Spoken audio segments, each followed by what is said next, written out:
ప్రేమిస్తున్నా అన్నప్పుడు నీ ప్రతి ఆలోచన నా గురించి అన్నావు. ఇలాగే నా ఆలోచిస్తున్నావు. నీ ప్రతి అడుగు నా వైపే అన్నావు. ఇలాగే నా స్పై చేస్తున్నావు. రాకేష్, నీకు ముందే చెప్పాను, నిన్ను ప్రేమించడం ముఖ్యం, కానీ అది అందరికీ చూపించడం ఇష్టం కాదు అని. వేరెవరికైనా కష్టం వస్తే ఖర్చు ఇచ్చేసి వచ్చేస్తాను. అదే నీకేమైనా అయితే కనపడకుండా కన్నీళ్లు పెట్టుకుంటాను. వాడెవడో కాస్ట్లీ గిఫ్ట్స్ ఇచ్చాడని నువ్వు అంతకంటే కాస్ట్లీ గిఫ్ట్స్ ఇవ్వాలని నేను అనుకోవట్లేదు. కోట్లు సంపాదించి కాళ్ళలో తిప్పాలని నేను నిన్ను ప్రేమించలేదు. కళ్ళలో పెట్టుకుని చూసుకుంటావని ప్రేమించాను రాకేష్. అయినా ఇద్దరు మనుషులు కలిసి ఉండాలంటే కావాల్సింది ఒకరి మీద ఒకరికి నమ్మకం రాకేష్.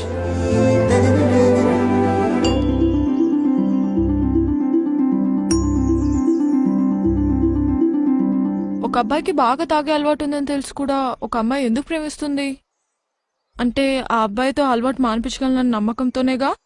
ఒక అమ్మాయి 6 మందితో క్లోజ్ గా ఉన్న అబ్బాయి తనని ఇష్టపడుతున్నాడు అంటే ఆ అమ్మాయి తనదే అనుకొని తను తప్పు చేయదు అన్న నమ్మకంతోనే.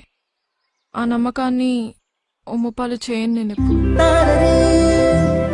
అందుకే నువ్వు ఏ అమ్మాయితో మాట్లాడినా నేను ఎప్పుడు క్వశ్చన్ చేయను, కోప్పడను.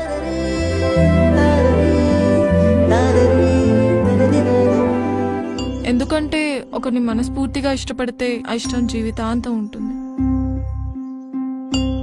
రే, నాకు ఒక విషయం చెప్పు. ఇప్పుడు మీ ఇంటికి చుట్టాలు వచ్చారని మీ అమ్మ వాళ్ళకి ఎక్కువ వడ్డిస్తే నీకంటే వాళ్ళు ఎక్కువనా? ఇక్కడ వీడు అంతే, వాడు నీకంటే ఎక్కువ ఎప్పటికీ కాలేడు. ఎక్కువ కాదు, అసలు వాడికి నీకు సంబంధమే లేదు.